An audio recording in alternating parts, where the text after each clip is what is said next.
Surabaya Mengaji. Yuk, dukung dakwah Surabaya Mengaji. Salurkan harta terbaik Anda untuk operasional dakwah.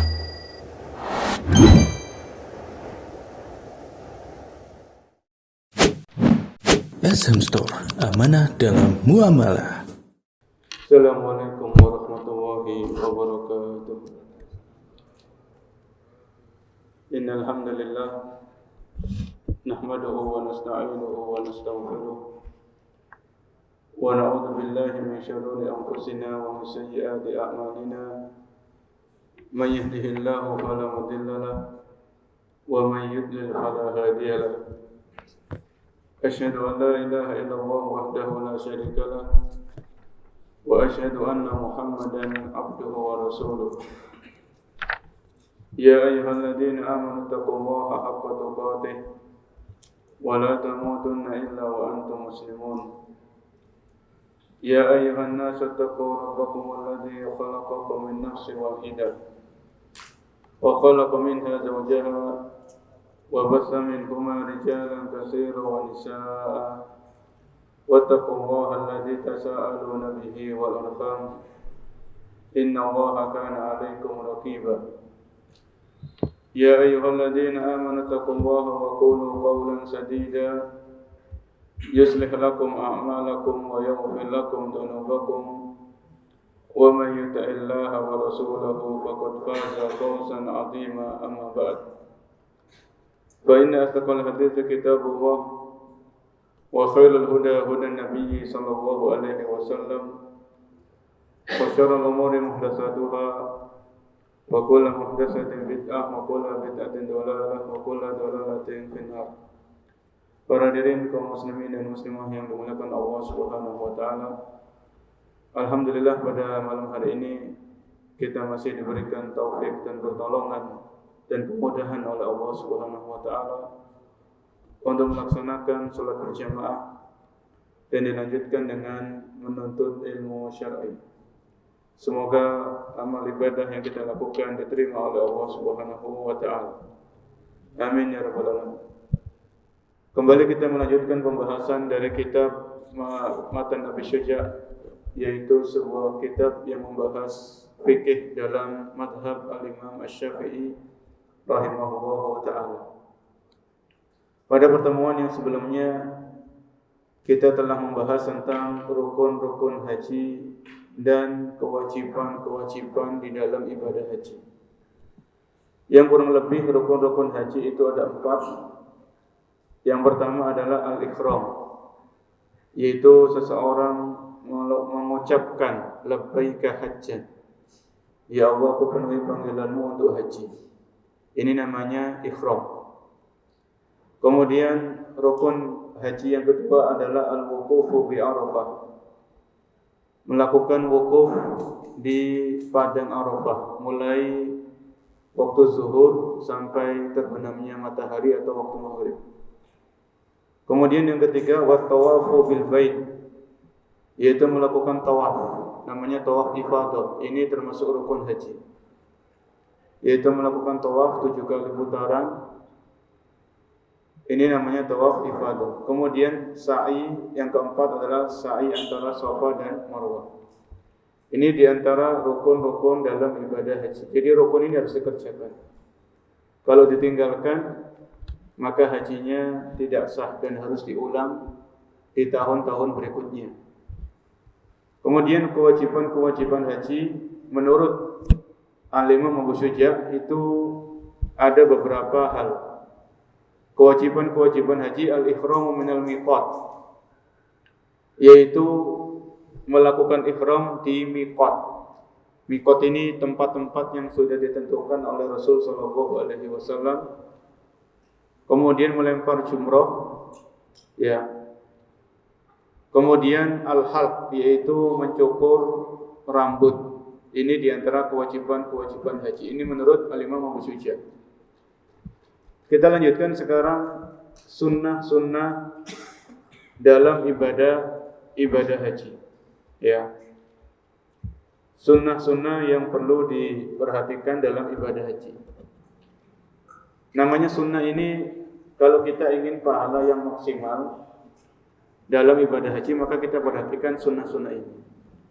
Seandainya sunnah-sunnah ini ada yang ditinggalkan, maka hajinya tetap sah. Ya. Beliau mengatakan qala al-musannifu rahimahullahu taala. Al-Imam Abu Syuja rahimahullah mengatakan wa sunanul haji sab'un. Sunnah-sunnah dalam ibadah haji itu ada 7. Ada 7 macam. Ada 7 hal. Al-ifradu wa huwa taqdimul haji alal umrah. Yang pertama adalah al-ifrad, yaitu mendahulukan haji di atas umrah. Jadi haji dulu baru umrah. Ya, ini sunnah. Ini yang dianjurkan. Tapi kalau jamaah haji Indonesia kan mayoritas adalah tamattu, umrah dulu baru haji. Umrah selesai, kemudian pakai pakaian biasa, sampai kalau datang waktu haji maka mereka melakukan ihram untuk haji. Ya, ini tamattu.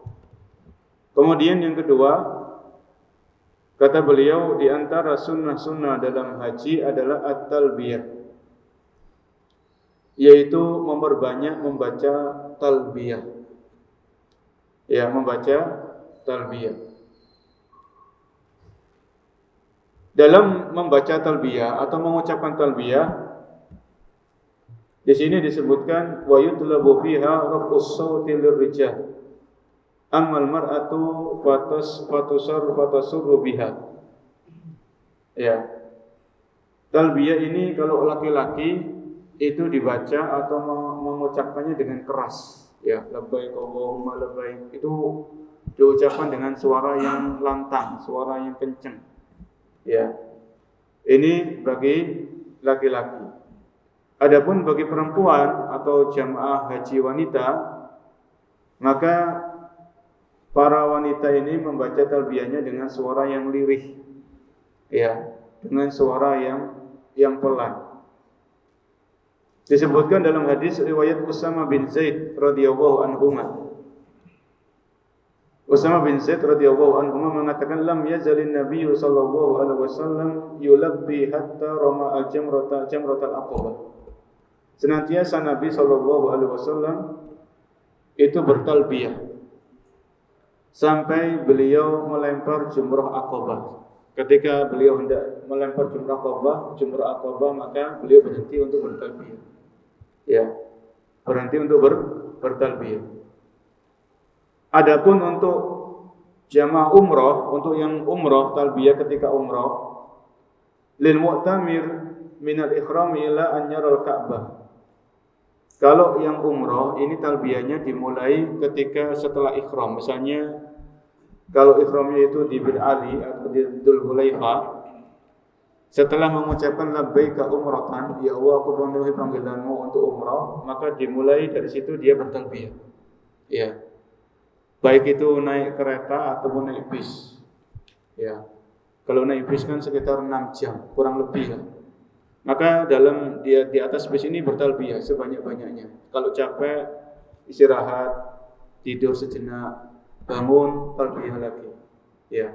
Itu terus sampai ketika sampai di kota Mekah biasanya masuk hotel dulu, bersih-bersih. Kalau yang mau pakai ganti pakaian ihram, diganti pakaian ihramnya enggak apa-apa. Kemudian sampai di Masjidil Haram baru berhenti talbiyah. Ya. Sampai di Masjidil Haram baru berhenti talbiyah. Ada yang para ulama dia mengatakan kalau sudah lihat Ka'bah maka berhenti talbiyah. Ya, ini kalau bagi jamaah umrah. Kalau jamaah haji ini bertalbiyah mulai dia mengucapkan labbaika hajjan sampai ketika hendak melempar jumrah Aqabah. Kemudian lafaz talbiyah adalah labbaik Allahumma labbaik, labbaik la syarika laka labbaik, innal hamda wan ni'mata laka wal mulk la syarika lak. Hendaknya ketika seorang muslim atau seorang muslimah jamaah haji atau jamaah umrah ketika membaca talbiyah ini sambil direnungi, sambil dipahami maknanya. Karena kalau zikir ini kan termasuk bacaan zikir ya. Labbaik Allahumma labbaik ini kalau bagi jamaah haji dan umrah ini lafaz-lafaz zikir. Ya. Ketika seorang mengucapkan labbaik Allahumma labbaik, ya Allah aku penuhi panggilanmu ya Allah. Ya Allah aku penuhi panggilanmu, la syarika lak. Tidak ada sekutu bagimu. Ini kan seorang muslim dan muslimah, jamaah umrah atau jamaah haji, ini mengakui akan apa? Akan keesaan Allah Subhanahu wa taala. Allah Maha Esa. Tidak memiliki apa? Tidak memiliki sekutu. La syarika lak. Tidak ada sekutu bagimu ya Allah. Maka kalau kita mengucapkan ini ketika haji atau umrah, ini konsekuensinya kita hanya beribadah kepada Allah Subhanahu wa taala. Seluruh ibadah yang kita kerjakan itu tertuju kepada Zat yang Maha Esa. Yaitu hanya kepada siapa? Kepada Allah Subhanahu wa taala. Kita berdoa hanya kepada Allah. Bernazar hanya untuk Allah, salat hanya untuk Allah. Beristighatsah hanya kepada Allah. Semua ibadah itu harus tertuju kepada Allah Subhanahu wa taala. Tawakal hanya kepada Allah. Ya. Ini konsekuensinya seperti itu. La syarika lak. Tidak ada sekutu bagimu ya Allah. Innal hamda wa ni'mata laka. Sesungguhnya segala macam pujian, segala macam kenikmatan itu datangnya hanya untuk Engkau ya Allah. Ya, segala macam pujian itu hanya untuk Allah. Karena hanya Allah yang berhak untuk dipuji. Allah Maha sempurna.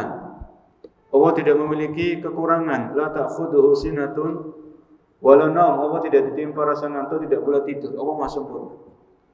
Maka segala puji itu hanya untuk Allah Subhanahu wa taala. Wa ni'mah. Dan segala macam kenikmatan itu datangnya dari Allah Subhanahu wa taala. Ya, termasuk orang bisa umrah, orang bisa haji itu nikmat dari Allah Subhanahu wa taala. Ya. Innal hamda wa ni'mata laka wal mulk, dan kerajaan itu hanya milik Allah Subhanahu wa taala. La syarika lak. Diulangi lagi, tidak ada sekutu bagimu. Ya. Maka ini ucapan talbiyah ini mengajarkan tauhid. Ya, bahwasanya hanya Allah yang berhak untuk disembah dan diibadahi. Allah Maha Esa dan Allah tidak memiliki sekutu. Maka seluruh ibadah yang kita kerjakan harus tertuju hanya kepada Allah. Oleh karenanya, ya sangat disayangkan kalau ada jamaah haji atau jamaah umrah pulang ke tanah air, pulang ke negeri, ke Indonesia, ternyata mereka masih berbuat kesyirikan. Ini kan sangat disayangkan. Padahal ketika dia bertalbiyah, dia mengakui akan keesaan Allah Subhanahu wa taala, syarikalah, tidak ada sekutu bagimu ya Allah. Maka seluruh ibadah itu hanya untuk Allah Subhanahu wa taala. Qul inna sholati wa nusuki wa mahyaya wa mamati lillahi rabbil alamin. Ini yang kita baca. Ya, ini di antara firman Allah dalam surat Al-An'am. Katakan, sesungguhnya salatku, sesembelihanku, hidupku dan matiku semuanya hanya untuk Allah Subhanahu wa taala. Jadi ini sunnah yang kedua. Di antara sunnah-sunnah dalam ibadah haji itu memperbanyak talbiyah. Memperbanyak at-talbiyah, ya. Karena talbiyah ini kan satu-satunya ibadah yang dikerjakan saat haji dan umrah. Kalau orang enggak umrah, enggak haji kan enggak mungkin dia bertalbiyah. Enggak ada syariatnya. Kemudian yang ketiga, kata Abu Syuja' rahimahullah, Imam Abu Syuja', beliau mengatakan wa tawaful qudum, yaitu melakukan tawaf qudum. Ini sunnah. Ya, melakukan tawaf qudum. Wa yakunu inda dukhuli Makkah qabla al-wuquf bi Arafah, fa in dakhala ba'da al-wuquf bi Arafah fa alayhi an yatufa tawaf al-ifadah li dukhuli waqtihi. Tawaf qudum ini namanya tawaf kedatangan. Ya, tawaf apa? Kedatangan. Tawaf qudum ini kalau bagi jamaah haji dari Indonesia, karena mereka ini tamattu, maka tawaf qudum ini tawaf umrah itu tadi. Ya. Jadi kalau jamaah haji misalnya gelombang pertama itu ke Madinah dulu, kemudian nanti mikotnya di Bir Ali, kemudian nanti sampai di Mekah, sampai di Masjidil Haram dia umrah. Di antara rangkaian umrah itu kan tawaf. Maka tawaf umrah ini bagi jamaah haji yang tamattu itu termasuk tawaf qudum. Ya. Yang di satu sisi itu tawaf yang merupakan rukun umrah. Sisi yang lain itu juga tawaf qudum karena dia baru datang ke Masjidil Haram, ya. Kemudian dia tawaf. Ya, ini tawaful qudum. Adapun jamaah haji misalnya dari dalam Saudi, dia dari Taif misalnya. Dari Taif dia mau haji. Ternyata tanggal 9 dia langsung ke Arafah. Ya, dia dia ihram kemudian ke Arafah, maka dia tidak tawaf qudum, tapi langsung nanti tawaf ifadah. Ini yang ketiga. Kemudian yang keempat, di antara sunnah-sunnah dalam haji, ini menurut Abu Syuja'ah, wal mabitu bi Musdalifah. Kemudian bermalam di Musdalifah. Ya, wal mabitu bi Musdalifah ini setelah dari Arafah, ya, baru nanti bergerak menuju ke Musdalifah dan bermalam di sana. Ini menurut penulis itu adalah sunnah. Tapi kalau dalam referensi yang lain itu adalah kewajiban di antara kewajiban haji. Ya. Jadi enggak boleh ditinggalkan. Mabit di Musdalifah, habis wukuf di Arafah sampai terbenamnya matahari, kemudian naik bis, nunggu antrian bis, nanti dibawa ke Musdalifah. Ya, ke Musdalifah dan bermalam di sana. Jadi di hamparan luas gitu ya, ada kasih karpet gitu. Kasih karpet saja. Kemudian yang kelima, di antara sunnah-sunnah dalam ibadah haji, warak at-tawaf, dan melakukan salat sunnah 2 rakaat setelah tawaf. Ya, setelah tawaf.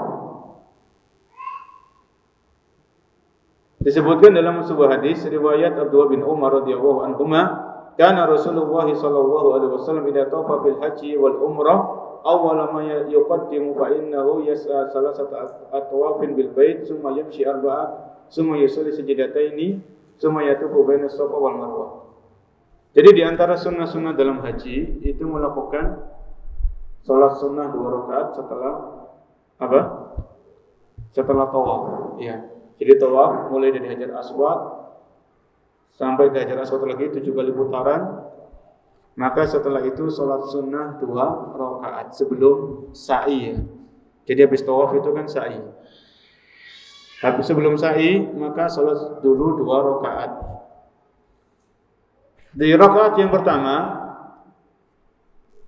setelah membaca Al-Fatihah maka membaca surat Al-Kafirun. Surat apa? Al-Kafirun. Di rakaat yang kedua setelah membaca Al-Fatihah maka membaca surat Al-Ikhlas. Ya. Dan kalau kita pelajari tafsir dari surat Al-Kafirun dan tafsir dari surat Al-Ikhlas, kedua surat ini itu juga mengajarkan tauhid. Mengajarkan apa? Tauhid. Qul ya ayyuhal kafirun, katakan kepada orang-orang kafir, la a'budu ma ta'budun, aku tidak menyembah apa yang kalian sembah.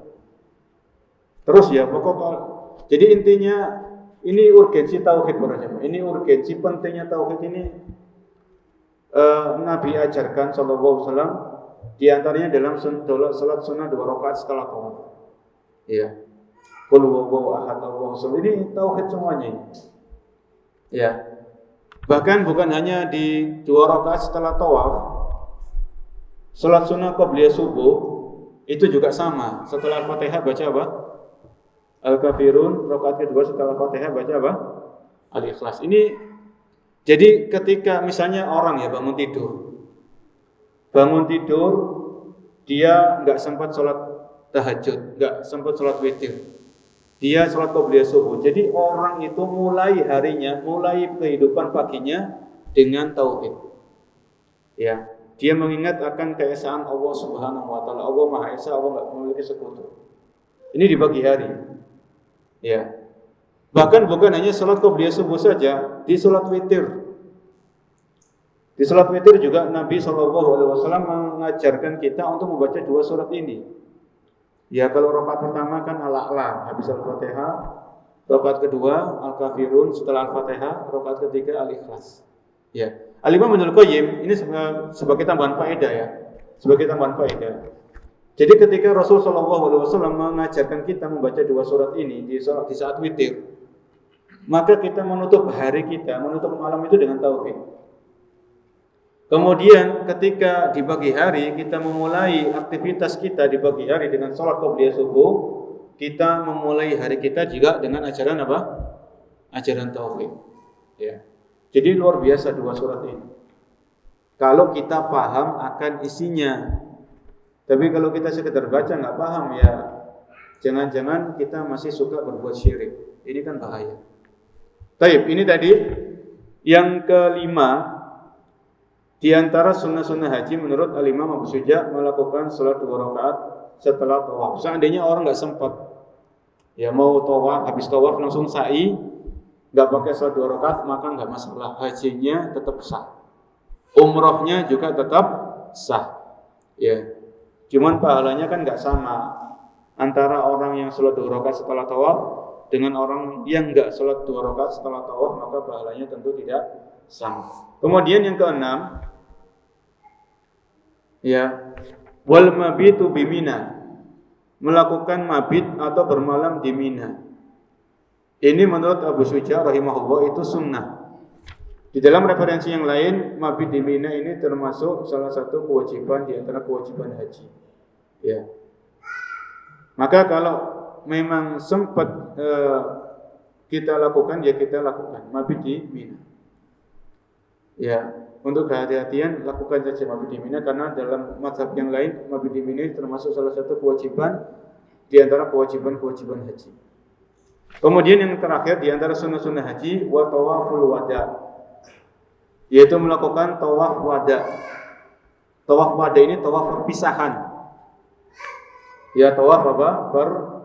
Perpisahan. Jadi sebelum pulang ke tanah air, sebelum pulang ke Indonesia bagi jemaah haji atau jemaah haji, maka dia tawaf wada.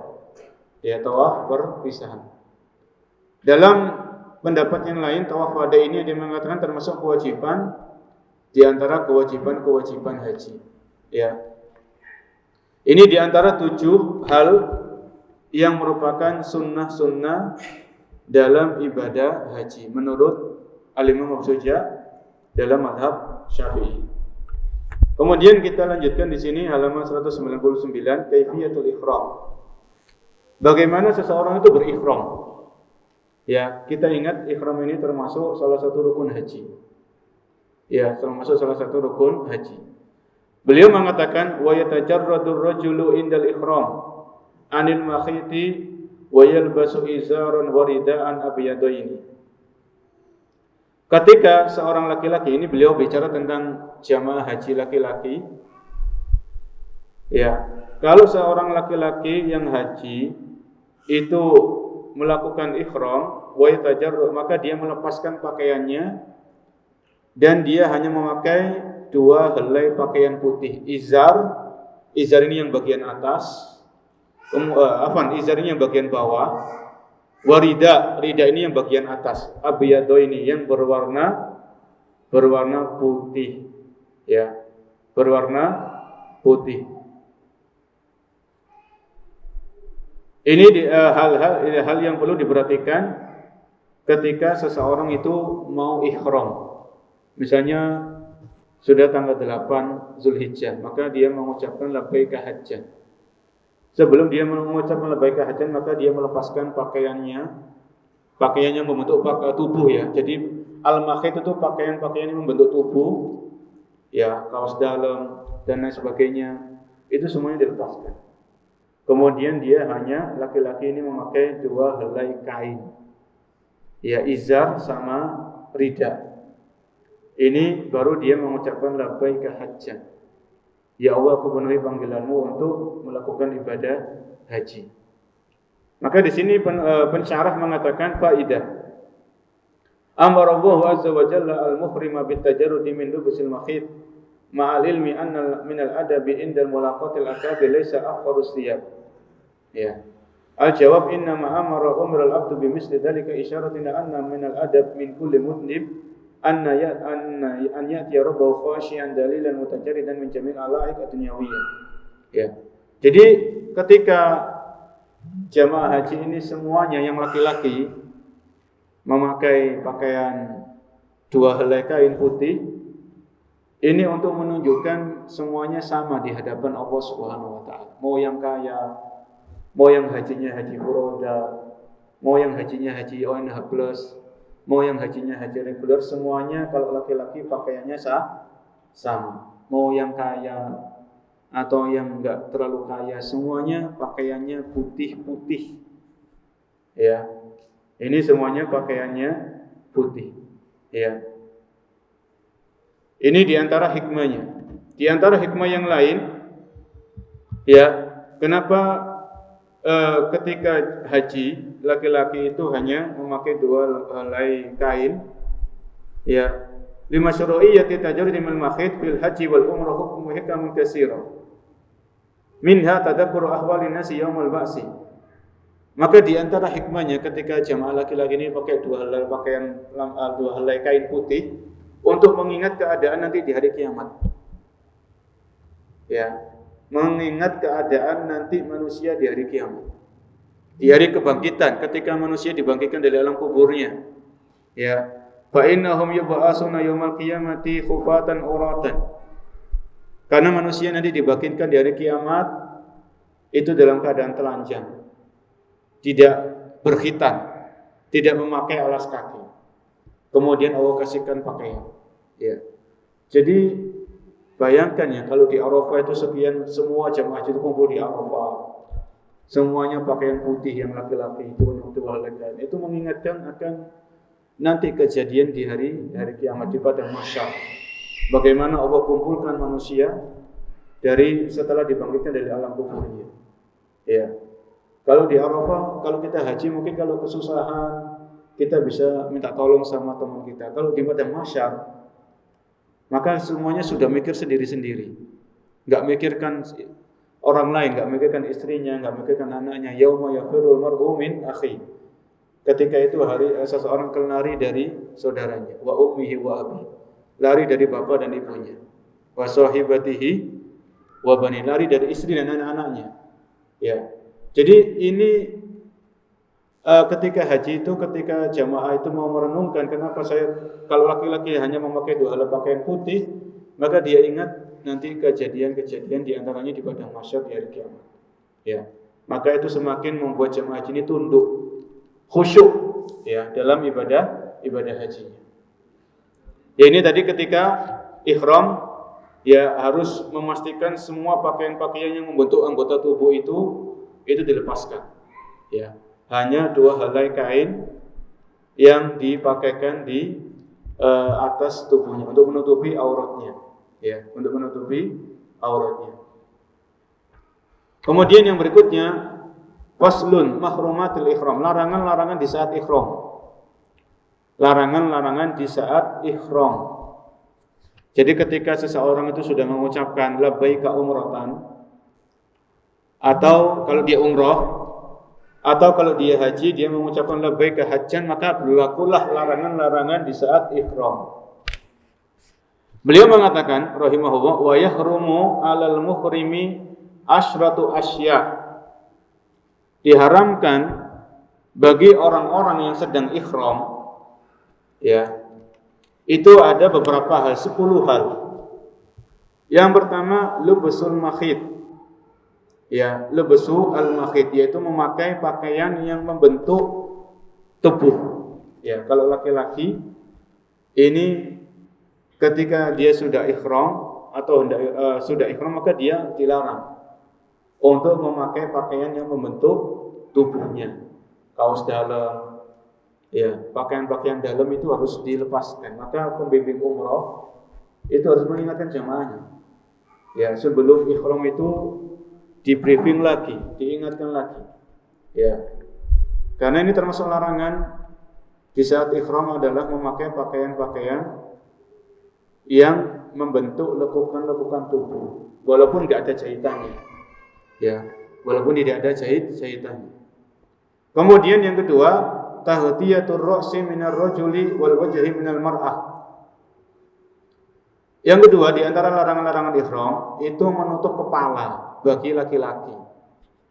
Ya, jadi kalau sudah mengucapkan labbaika umratan atau kalau itu umrah atau mengucapkan labbaika hajjan, maka nggak boleh memakai penutup kepala, nggak boleh pakai songkok, nggak boleh pakai peci, itu nggak boleh ditutupi dengan sorban misalnya. Ini tidak itu adalah termasuk larangan-larangan saat ihram. Kalau pakai payung nggak apa-apa ya. Kalau pakai payung kan payung ini kan nggak melekat di atas kepala secara langsung, kan terpisah. Apalagi kalau cuacanya panas boleh kita pakai payung.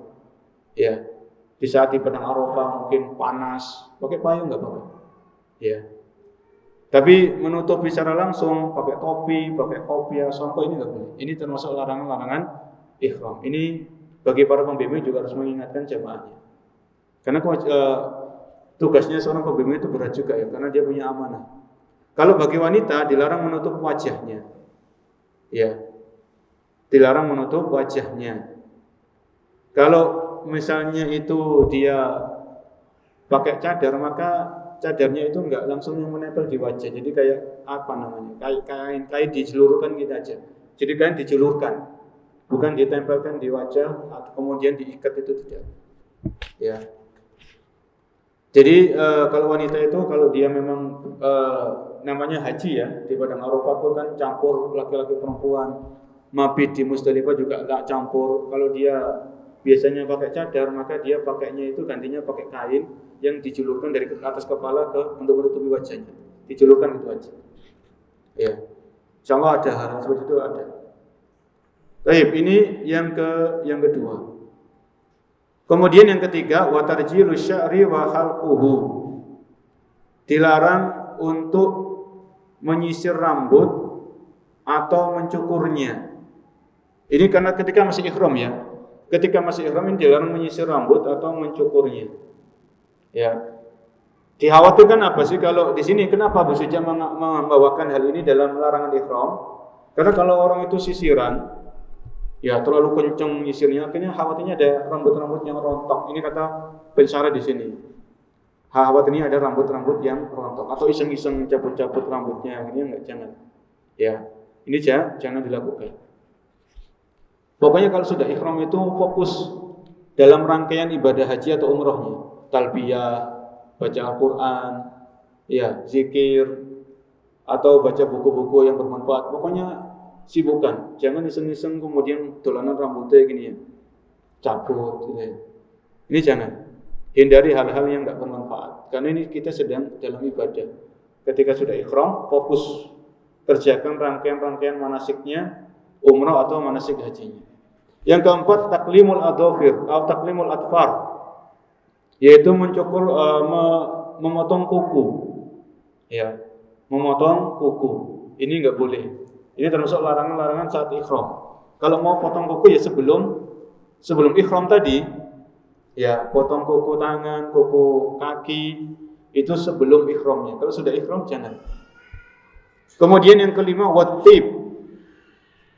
Apa? Wattib, memakai parfum. Ya, memakai parfum atau wangian.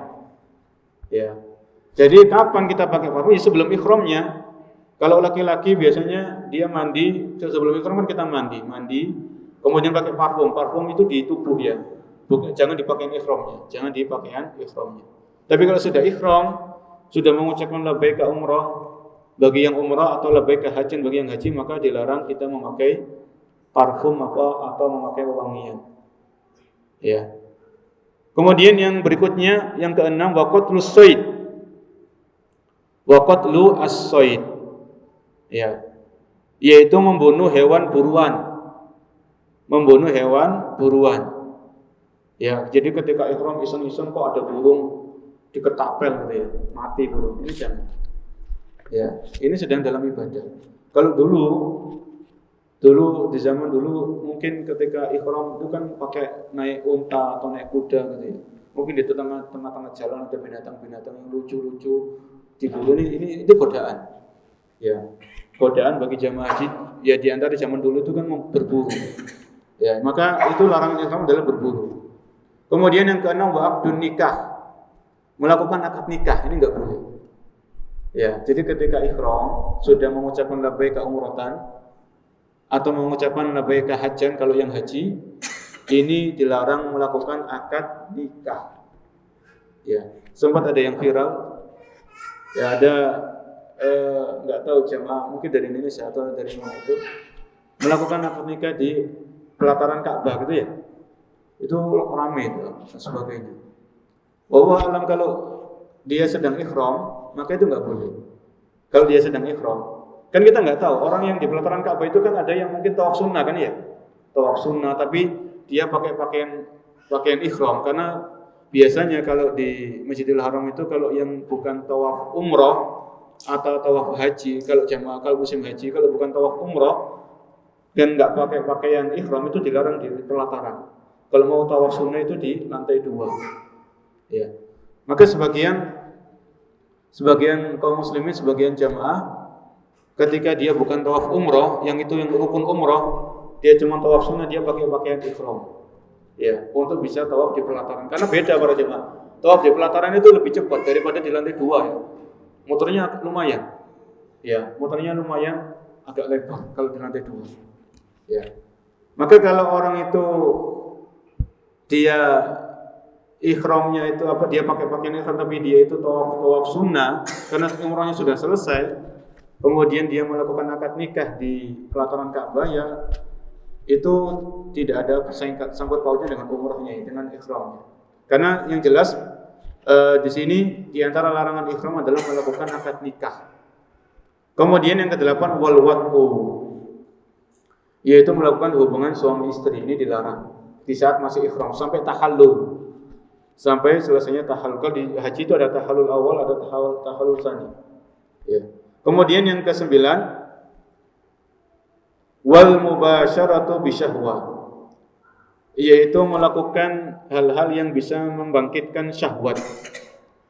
Ya, ucapan-ucapan yang kotor, ucapan-ucapan yang berbau pornografi, maka hendaknya dihindari karena itu termasuk larangan-larangan ihram. Ya. Wa fi jami'i dzalikal fidyah illa aqdan nikahi fa innahu la yanaqid.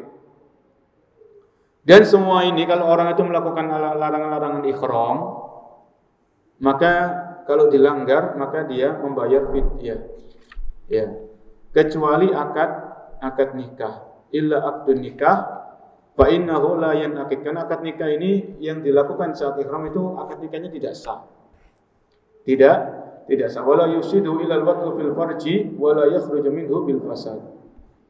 Dan tidak ada yang merusak umrah atau merusak haji kecuali berhubungan suami istri. Jadi di antara pembatal haji, kata para ulama, itu adalah melakukan hubungan suami istri sebelum tahallul.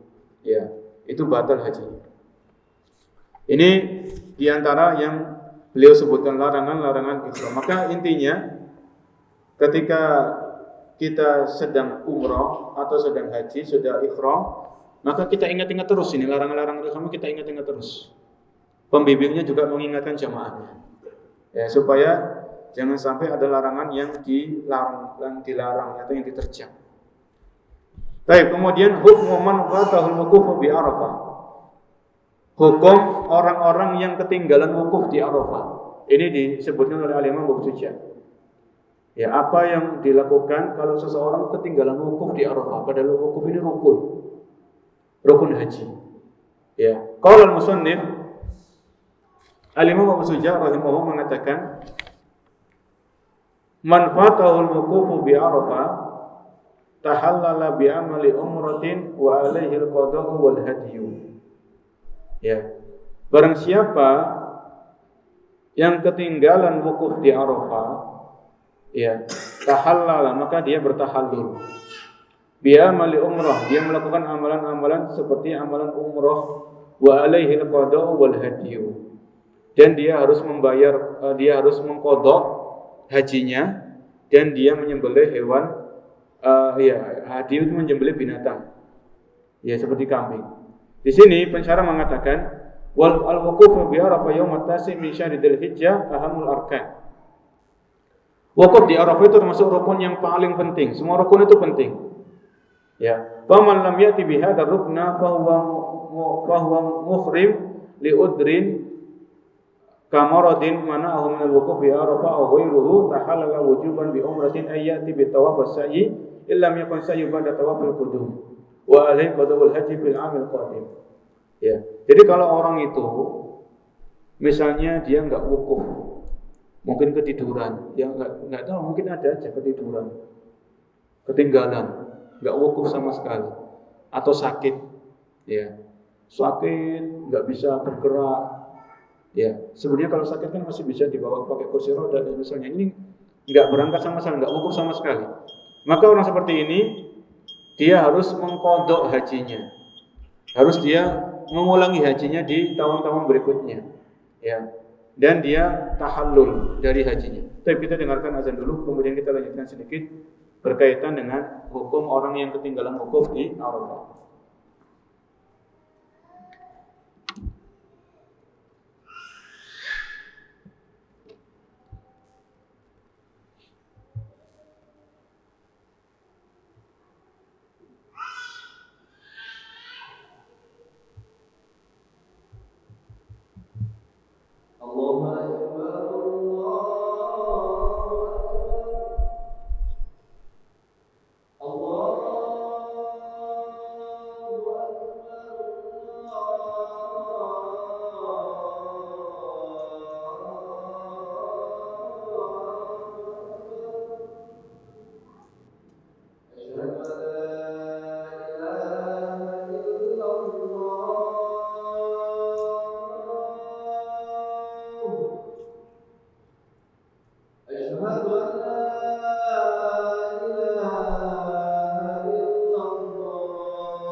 Tadi kita disebutkan oleh penulis wa man fatahul wuqufu bi Arafah tahallala bi amali umrah. Barang siapa yang terluput dari wukuf di Arafah, ketinggalan, enggak ngerjakan wukuf sama sekali, maka dia bertahallul dengan melakukan umrah, yaitu dengan nanti namanya tawaf dan sa'i, kemudian dia mencukur rambutnya. Tapi ada kewajibannya, wa alaihil qada'u wal hadiyu, dia harus mengqadha. Jadi ini luar biasa, ya. Jadi kalau orang itu nggak wukuf di Arafah di haji tahun tersebut, maka dia harus haji lagi di tahun-tahun berikutnya. Karena kewajiban hajinya belum gugur, karena dia nggak wukuf di Arafah. Oleh karenanya, kalau di tahun-tahun berikutnya dia nggak berangkat haji lagi karena antriannya lama, Ya. Atau antriannya dia mampunya yang antrian lama, kemudian atau dia badal haji. Ya, karena hajinya itu belum sah, karena dia meninggalkan rukun yaitu wukuf di Arafah, maka dia kalau bisa haji sendiri lagi, kalau nggak bisa maka dia badal. Wa man taraka ruknan lam yakhilla min ihramihi hatta ya'tiya bihi. Ya, barang siapa yang meninggalkan rukun haji, maka dia tidak boleh bertahallul dari ihramnya sampai dia melakukannya. Jadi rukun umrah, rukun haji kan ada 4. Ihram, wukuf, tawaf, sa'i. Kalau yang ketinggalan wukuf ini, maka dia harus mengulangi hajinya. Kalau yang tawaf sama sa'i masih bisa dikejar. Ya, ketinggalan tawaf ifadah, maka selama dia masih dengan suci, dia kerjakan sebisa mungkin. Maka dia diingatkan, halo jamaah haji yang belum tawaf ifadah harus tawaf ifadah. Kemudian sa'i rukun haji. Ya, baru dia tahallul. Wa man taraka, jadi rukun ini harus ditekankan. Wa man taraka wajiban lazimahud dam. Barang siapa yang meninggalkan kewajiban di antara kewajiban haji, maka dia membayar dam, menyembelih hewan, kurban, menyembelih hewan. Ya. Wa man taraka sunnatan lam yalzamhu bi tarkiha syai'. Barang siapa yang meninggalkan sunnah, maka dia tidak perlu melakukan apa-apa. Ya. Jadi ini ketika kita umroh atau haji, khususnya haji ya, karena ini haji kan luar biasa antrinya. Ketika kita dapat kesempatan, Allah kasih kita kesempatan, Allah panggil kita untuk haji, maka perhatikan rukun dan kewajibannya dulu. Adapun yang sunnah ini tetap kita usahakan, tapi karena kan manusia kan banyak, jamaah itu kan sampai jutaan orang kalau haji. Maka kalau kita nggak sempat melakukannya sunnah, ya sudah nggak apa-apa. Tapi yang rukun ini sama yang wajib ini harus kita perhatikan. Ya, harus kita perhatikan karena ini kalau yang rukun itu berkaitan dengan sah tidaknya haji kita. Ya, kalau nggak sah kan otomatis harus mengulang, dan mengulang itu berat bagi sebagian orang. Ya, karena keterbatasan dana. Kalau dia nggak punya uang lebih, sulit ya untuk furoda atau yang semisal. Baik, itu mungkin sampai di sini pembahasan kita untuk malam hari ini, yaitu sampai dalam pembahasan tentang apa yang dilakukan kalau orang itu ketinggalan wukuf di Arafah. Insyaallah di pertemuan berikutnya kita akan membahas tentang fikih umrah, karena ini satu paket ya, pembahasan tentang kitabul hajj, pembahasan tentang haji itu akan dibahas juga tentang umrah. Kemudian kita akan tambahkan di pembahasan di pekan depan amalan-amalan yang pahalanya sepadan dengan haji dan umrah. Ya. Kenapa kita perlu membahas ini? Pembahasan tambahan yang nggak ada di kitab ini. Tetap kita fokus dalam kitab ini, kita tambahkan di pekan depan itu tentang ibadah-ibadah yang pahalanya itu setara dengan haji dan umrah. Ada. Ini kenapa? Karena sebagian orang itu antrinya masih lama. Nggak tahu nanti bisa haji atau umrah atau tidak. Antrinya lama, nanti jangan-jangan sudah mati sebelum haji. Kalau sudah niat, sudah daftar, ya sudah serahkan semuanya sama Allah Subhanahu wa taala. Sambil nunggu antrian haji ini, di dalam Islam itu ada amalan-amalan atau ibadah-ibadah yang pahalanya itu seperti haji dan umrah, tapi bukan menggantikan haji dan umrah ya. Tapi pahalanya seperti apa? Haji dan umrah. Ini karunia Allah Subhanahu wa taala kepada umat Islam. Allah kasih ibadah-ibadah yang ibadahnya itu insyaallah enggak berat, tapi pahalanya hampir sepadan dengan haji dan umrah. Ini kita bahas di pekan depan insyaallah taala. Saya kira cukup. Semoga bermanfaat. Ada yang menambahkan atau bertanya? Baik, tidak ada yang saya kira kita cukupkan. Semoga bermanfaat pembahasan kita malam hari ini, dan terus kita berdoa semoga ada kesempatan untuk haji dan umrah, dan yang sudah haji semoga hajinya diterima oleh Allah Subhanahu wa taala. Baik, kita cukupkan. Subhanallahi wa bihamdika, asyhadu an la ilaha illa anta, astaghfiruka wa atubu ilaik. Assalamualaikum warahmatullahi wabarakatuh.